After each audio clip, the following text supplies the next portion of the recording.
Hello வணக்கம். இங்கே பாருங்கள், இப்போ அம்மா வந்து மீன் மசாலா போட போகிறேன். இப்போ தான் வந்த வெயில் தாழ முடியல செல்லங்களேன்.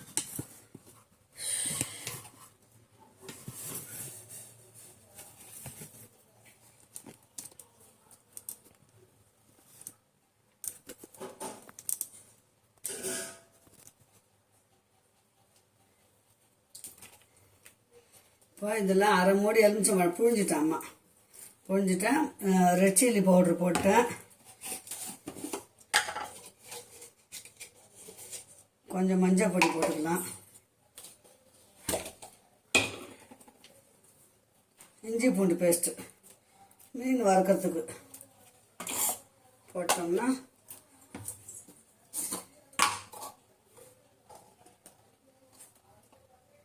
கார்ன்ஃப்ளவர் பவுடர் 2 ஸ்பூன்,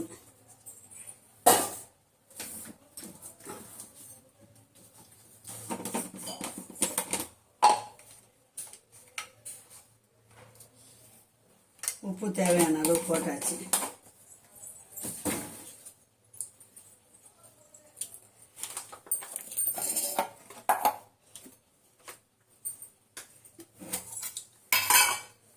எண்ணெய் கொஞ்சம் ஊற்றிக்கலாம். தண்ணி ஊற்ற வேணாம். எண்ணெய் போட்டோம்னா மசாலா பரட்டி வச்சிட்டோம்னா 1 மணி நேரம் ஊறினா போதும்.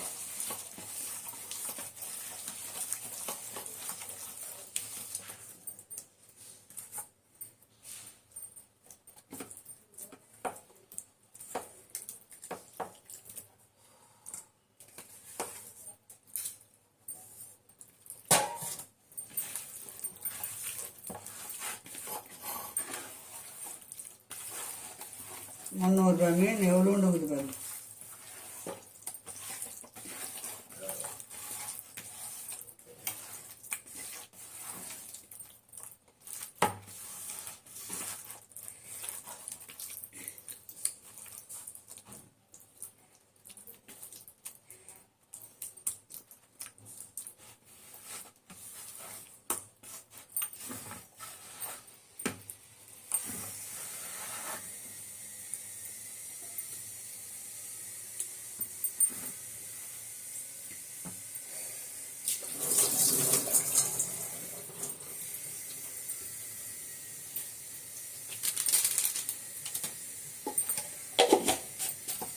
அரை ஒரு ஊர்னா மீன் வறுத்துடலாம். இப்போ மீன் மசாலா போட்டு ரெடி பண்ணி வச்சாச்சு. அரை மணி நேரம் ஊறின அப்புறம் அம்மா மீன் வறுத்து காட்டுறேன். ஹலோ செல்லங்களா, மீன் மார்க்கெட் போயிட்டு வந்துட்டேன். மீன் எல்லாம் க்ளீன் பண்ணியாச்சு. இன்றைக்கி மீன் குழம்பு வச்சுட்டு மீன் வறுக்க போகிறேன். அவ்வளோதான். வெயில் தாங்க முடியல. மீன் வறுக்கும்போது உங்களுக்கு காட்டுறேன். ஓகே செல்லங்களா. ஹலோ வணக்கம் செல்ல பிள்ளைங்களா. அம்மா மீன் வாங்கிட்டு வந்தேன். இந்த கரங்கா மீன் சொல்லுவாங்க. அது மசாலா போட்டது உங்களுக்கு காமிச்சிருக்கிறேன். நல்லா ஊறிச்சு. இதை பாருங்க. இப்போ அம்மா வந்து தேவையானது மட்டும் வறுக்க போகிறேன். வறுத்துட்டு குழம்பு வைக்க போகிறேன். ஓகேங்களா, வாங்க போகலாம். வீடியோக்குள்ளே போகலாம். எண்ணெய் வந்து ஊற்றிட்டா எண்ணெய் காஞ்சிச்சான்னு பார்க்கலாம். அனல் வந்துச்சு. இப்போ அம்மா மீன் போட போகிறேன்.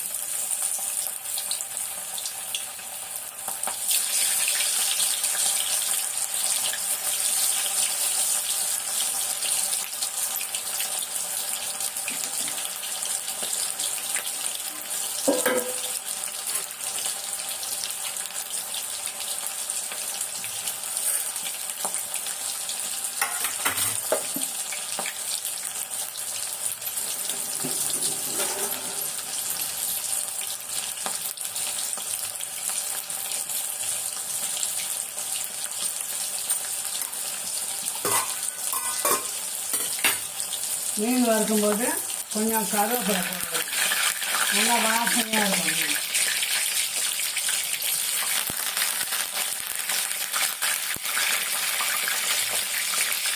இந்த கருவேப்பிலை வாசத்தோட வறுத்தோம்னா இன்னும் கொஞ்சம் கூடுதலாக இருக்கும் டேஸ்ட்டு.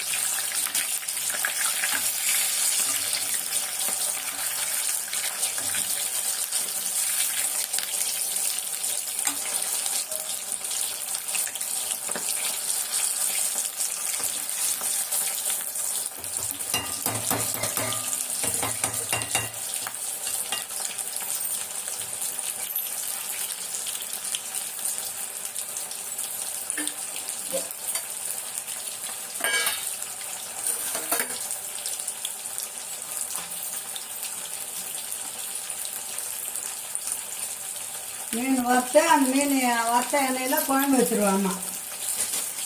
வேஸ்ட்டு பண்ண மாட்டேன்.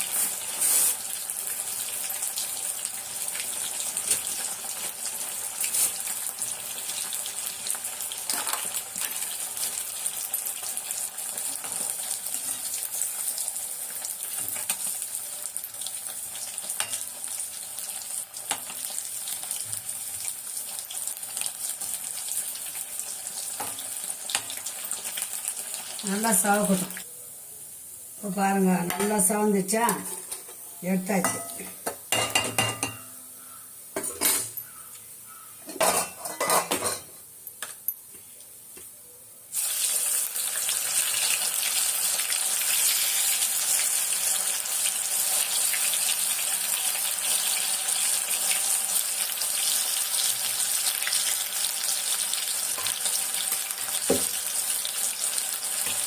வேண்ட வறுத்து எடுத்து வச்சுட்டோம்னா நாளைக்கு வறுத்துக்கணும்.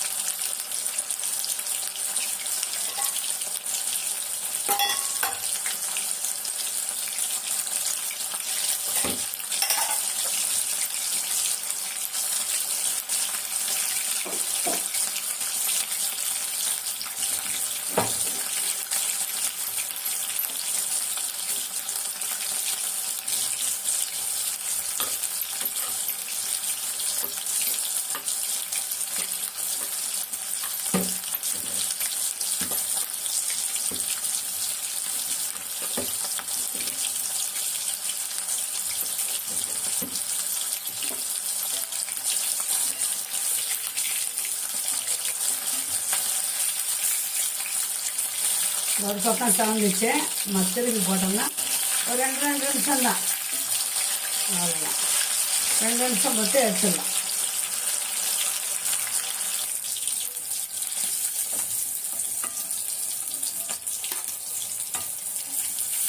நல்லா மொறு மீன் வறுத்தாச்சு.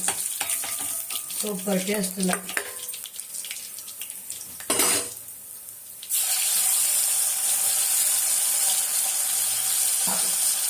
அவ்வளோதான். பண்ணுங்க, தேவையானது மட்டும் அது போட்டுக்கிறேன். மீதியை தேவைப்படும் போது வறுத்துக்கிறோம்.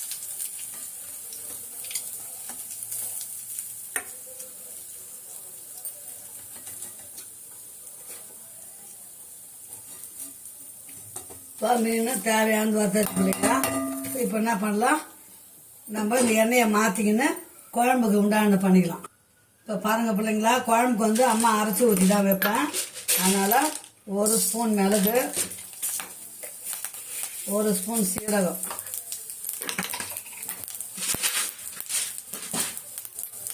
1 கட்டி பூண்டு. என்னென்ன போடுறேன்னு பார்த்துக்கோங்க. இந்த குழம்பு அப்போ தான் ரொம்ப டேஸ்ட்டாக இருக்கும் பிள்ளைங்களா. கருவேப்பிலை,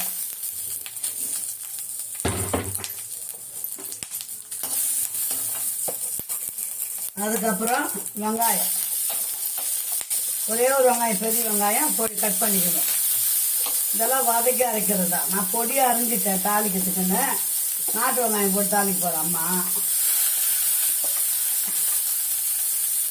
2 தக்காளி, இவ்வளோதான் இதுக்கு உண்டான பொருள். இதை நம்ம நல்லா வதக்கிட்டு மிக்சியில் நைஸாக அரைச்சிட்டோம்னா குழம்பு தாளிச்சோம். குழம்பு திக்னஸாக இருக்கும்.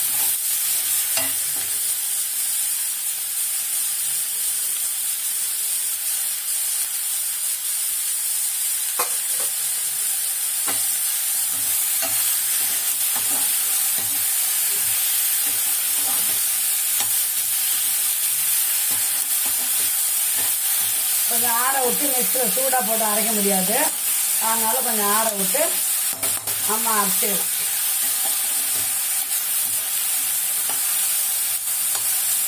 அதுக்குள்ளே நம்ம போய் குழம்பு தாளிச்சிடலாம்.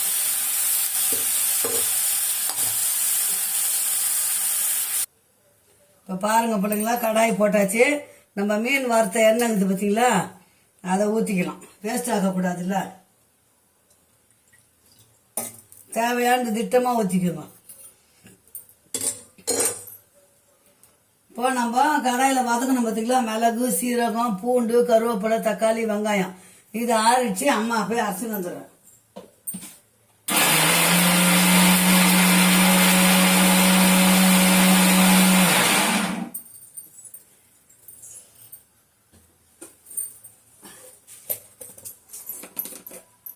இப்போ கடுகை போட்டுக்கலாம் கொஞ்சம்.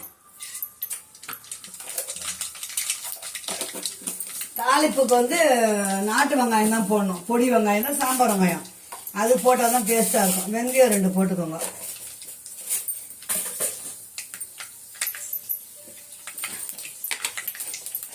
வடகம் கண்டிப்பாக போடுவேன் நான், இருந்தால் போட்டுக்கோங்க, இல்லைன்னா விட்டுருங்க. அதோட ஒரு 10 நாட்டு வெங்காயம் தாளிக்கிறதுக்கு மட்டும்.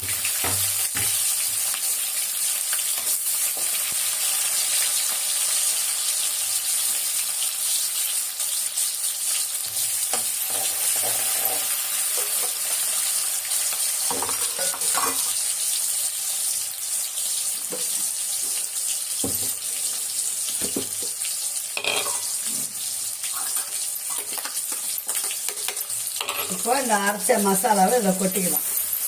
அந்த எண்ணெயில் தான் வதக்கிருக்கிறோம் ஏற்கனவே, இருந்தாலும் இதில் போட்டுக்கலாம்.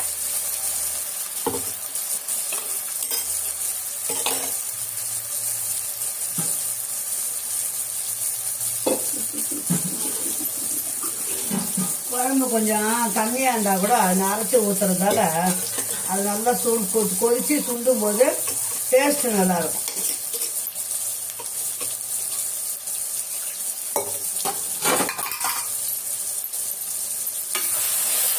அப்போ நல்லா வதக்கிட்டு அந்த மசாலாவை போட்டு வதக்குறோங்களா, இதுலேயே நம்ம என்ன பண்ணணும், மிளகாத்தூள் போட்டுக்கணும்.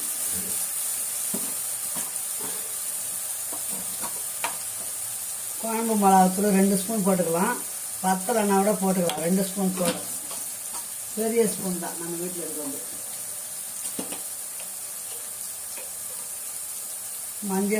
மஞ்சள் தூள் போட்டாச்சு.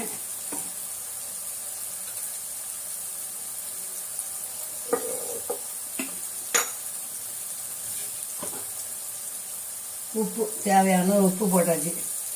இப்போ ஒரு வதக்கிக்கலாம்.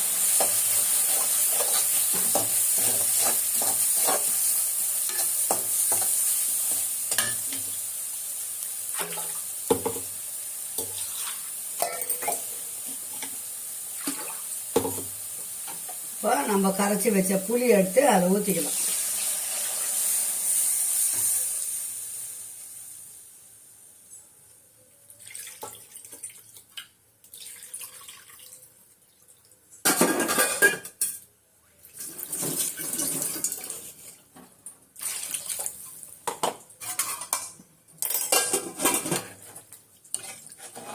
குழம்பு நல்லா கொதிக்கணும். நல்லா கொதித்து கொஞ்சம் சுண்டி வரும்போது தான் அந்த மீனை போட்டு இறக்கணும். மீன் வறுத்தாச்சு, மீன் குழம்பு ரெடி ஆயிடுச்சு.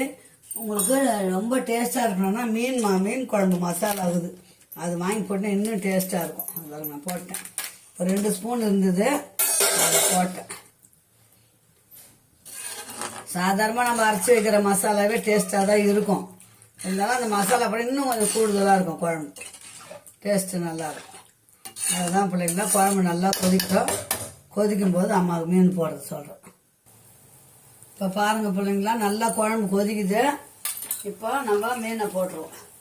தலையும் வாலும் தான், வேறு ஒன்றும் இல்லை. பாருங்க, மீனை போட்டுருவோம்.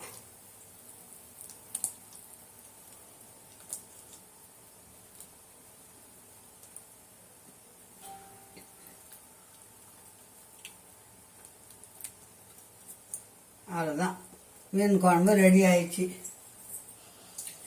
குழம்பு மட்டும் கொஞ்சம் கொதிக்கணும். ஒரு கொதி நல்லா தலை கொதிக்கும் போது இறக்கிட வேண்டியது தான். இப்போ குழம்பு கொச்சிச்சு பிள்ளைங்களா, மீன் குழம்பு நல்லா கொச்சிச்சு. அவ்வளோதான், ஃபுல்லாக மூடக்கூடாது, நேற்று போயிடும். சைடில் தான் இவ்வளோதான் மூடணும், அவ்வளோதான். கொத்தமல்லி தேவையில்லை. அவ்வளோதான் பிள்ளைங்களா, இந்த வீடியோ வச்சோட முடிச்சுக்கலாம். மீண்டும் ஒரு நல்ல வீடியோ சந்திக்கலாம். பாய் செல்லுங்களா. ஃபிஷ் ஃப்ரை பண்ணிட்டு ஃபிஷ் குழம்பு வச்சுக்கிறேன் இன்னைக்கு. ஓகே, பாய்.